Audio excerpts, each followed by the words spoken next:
अन्धकार रात, अविरल वर्षा र राधाका आँखाबाट खसेका ताता आँसुका ढिकाहरू प्रकृति र नारीको वेदना एकाकार भएको थियो। सायद राधाले आफ्नो आत्मसम्मानको एउटा दरिलो लौरो टेकेर त्यो घरको दैलो काटिन् जसलाई उनले रगत र पसिनाले सिन्चेकी थिइन्। झ्याउकिरीको एकोहोरो आवाज रातको सन्नाटामा चर्किएको थियो। कुकुरहरू एकोहोरो भुकिरहेका थिए।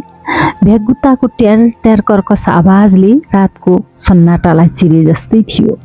राधाले एउटा पाइला आँगनमा के राखेकी थिइन्। अचानक उनलाई महसुस भयो कसैले उनको धोतीको छेउ पछाडिबाट जोडले तान्दैछ। एक्कासी राधाको मुटुको धड्कन रोकियो। उनको मनमा एउटा क्षीण आशाको किरण सल्बलायो। के परिवारको कोही सदस्यलाई पश्चाताप भयो? के कसैले मलाई रोक्न खोज्दैछ?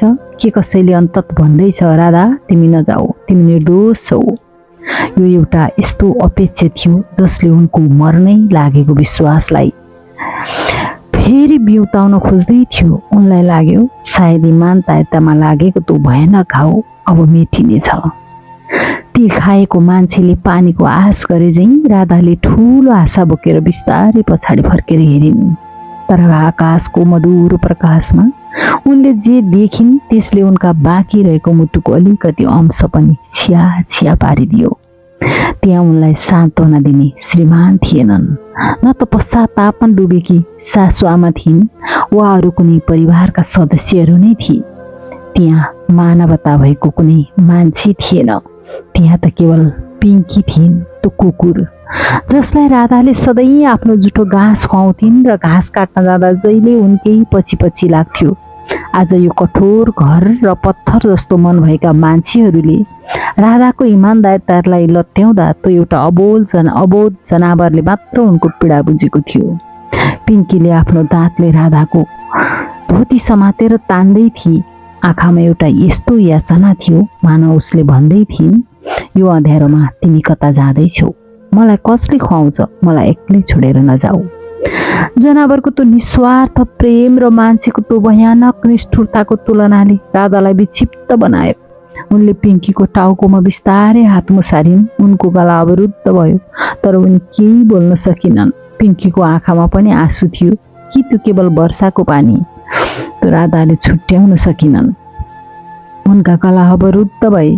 राधाको धैर्यको बाँध अन्तत फुट्यो। उनी त्यही हिलो र पानीले भरिएको आँगनको छेउमा घोडा टेकेर थचक्क बसिन् र पिङ्कीलाई आफ्नो अँगालोमा कसिन्। उनको गला अवरुद्ध थियो तर मनभित्रको ज्वालामुखी शब्द बनेर बाहिर निस्कियो। उनले पिङ्कीको कानैमा सुक्सुकाउँदै भनिन्, हेर त पिङ्की, म कति विक्षिप्त छु। मेरो आँखाबाट बगेका यी आँसुका धाराहरूले एउटा नदी बगाउन सक्थे होलान् तर यो घरका मान्छेको मन पखाल्न सकेनन्। पिङ्की, राधाले आफ्नो छातीमा हात राख्दै अगाडि भनिन्, मलाई भिराइएको यो चोरीको दाग यो कुनै गहना होइन पिङ्की, यो त एउटा जिउँदो लासले बोकेको भारी हो।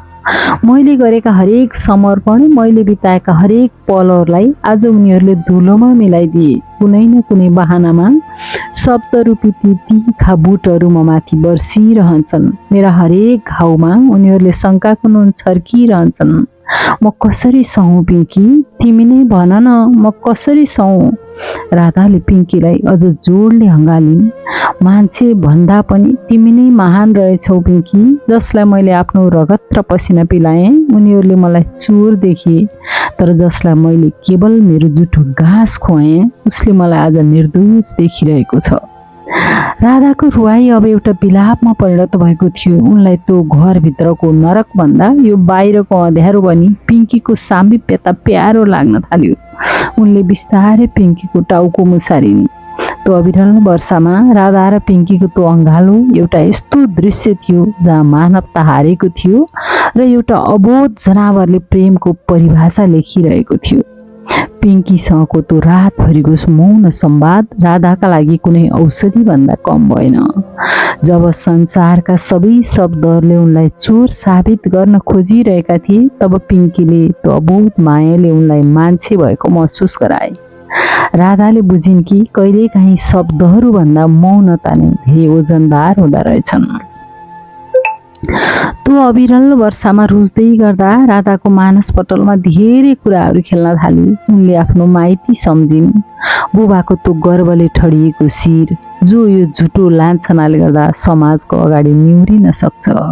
आमाका ती आँखाहरू सम्झिन् जसमा सधैँ छोरीको खुसीको लागि प्रेम भरिएका हुन्थे।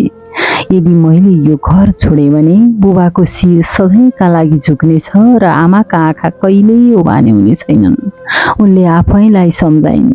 त्यहीबाट राधाले आफ्नो मौनताको सङ्घर्ष सुरु गर्ने निर्णय गरिन्। उनले बुझिन् कि आफूलाई निर्दोष साबित गर्न अब कसैसँग झै झगडा गर्नु वा स्पष्टीकरण दिनु बेकार छ।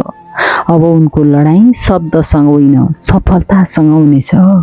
उसले त्यही घरभित्रै बसेर मौन सङ्घर्ष गर्दै आफ्नो जीवनलाई सफल बनाउने प्रण गरिन्।